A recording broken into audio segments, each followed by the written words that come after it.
Hi எல்லாரும் எப்படி இருக்கீங்க? இன்னைக்கு வந்து பார்த்தீங்கன்னா குப்பை மேனி கீரை தான் வந்து பார்க்க போகிறோம். என்ன அப்படின்னு பார்த்தீங்கன்னா, இங்கே நான் சென்னையில் இருக்கிறதுனால எனக்கு சுத்தமாக கிடைக்கலங்க. பாப்பாவுக்கு வந்துட்டு சோப்பு அதில் தான் வந்து செஞ்சு கொடுக்குறேன். நல்லா செட் ஆகிடுச்சு அவளுக்கும் மாமாக்கும். இது என்ன அப்படி பண்ணணும் அப்படின்னு பார்த்தீங்கன்னா, குப்பை மேனி கீரை அம்மா தான் எடுத்து வந்தாங்க ஊர்லேருந்து. இது வந்துட்டு நல்லா வந்துட்டு நிறைய அப்படியே இருக்கும். அது காய் இல்லாமல் நம்ம இந்த மாதிரி இலையாக நம்ம எடுத்து வச்சுக்கணும். எடுத்து வச்சுட்டு பொடி பண்ணிக்கோங்க. அப்படி இல்லை அப்படின்னா நாட்டு மருந்து கடையில் கேட்டிங்கன்னா தெரியும். சோப்பு எப்படி செய்யணும் அப்படின்றத அடுத்த வீடியோவில் போடுறேன். அதுக்கப்புறம் இன்னொரு விஷயம் வந்து பார்த்தீங்கன்னா, குப்பைமணி கீரை வந்து சமைச்சு சாப்பிட்லாம் அப்படின்ட்டு சொன்னாங்க.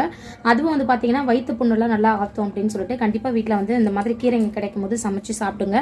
இந்த பழம் பேர் என்னன்னு அப்படின்னு தெரிஞ்சால் கமெண்ட் பண்ணுங்கள். அம்மா எடுத்துகிட்டு வந்து கொடுத்தாங்க, சொன்னாங்க, மறந்துடுச்சு. இதை வந்து ஜூஸ் போட்டு குடித்தோம் அப்படின்னா சுகர் பேஷண்ட்டுக்குலாம் ரொம்ப நல்லாயிருக்கும் அப்படின்னு சொன்னாங்க. இது ட்ரை பண்ணலாமா வேணாவா அப்படின்ட்டு கமெண்ட் பண்ணுங்கள். அம்மா சொல்லியிருக்காங்க, ஸோ கேட்டு தான் கொடுத்துருப்பாங்க. இருந்தாலும் வீடியோவில் கமெண்ட் பண்ணுங்கள். வீடியோ பிடிச்சிருந்தா லைக் பண்ணுங்கள், ஷேர் பண்ணுங்கள், மறக்காமல் சப்ஸ்கிரைப் பண்ணுங்கள்.